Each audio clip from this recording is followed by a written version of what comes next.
La Fondation Payot pour la promotion de la lecture, Payot et 7, le MOOC suisse des meilleures histoires de 7.info, vous présente Marque-Page.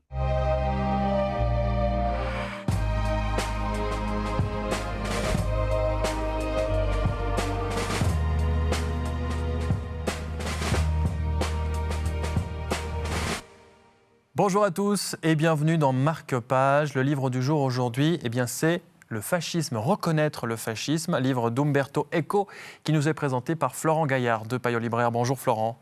Bonjour Stéphane. Alors c'est intéressant ce livre puisque c'est un fascisme beaucoup plus moderne que celui qu'on a connu il y a quelques années. Umberto Eco a de grandes thèses sur l'intolérance. Il en a fait 5 questions de morale qui étaient présentes dans ce livre-là, dont le livre présenté est un extrait, pour vraiment montrer que le fascisme tel qu'on l'a connu pendant la Deuxième Guerre mondiale change de forme en fonction du populisme, en fonction des haines qui peuvent se transmettre. Et aujourd'hui, on a une version du fascisme que l'on peut reconnaître, sur laquelle on peut mettre des mots, et ce livre sert justement à le déceler.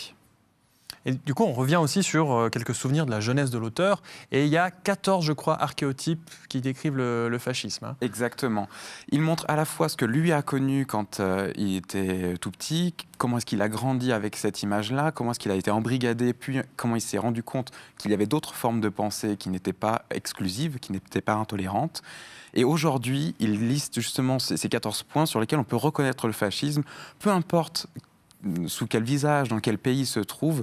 Ces 14 points, quand l'un ou l'autre est mêlé à l'autre, il y a forcément du fascisme derrière, il y a forcément de l'intolérance. Merci beaucoup Florent Gaillard. Reconnaître le fascisme peut-être encore aujourd'hui. C'est un livre signé Umberto Eco. Alors à vous de le procurer. Et puis surtout, rendez-vous sur le site de la télé pour avoir en replay toutes les séquences de cette émission avec tous les conseils littéraires de notre magnifique bibliothèque. C'est sur latélé.ch. Merci d'avoir été avec nous et à très bientôt.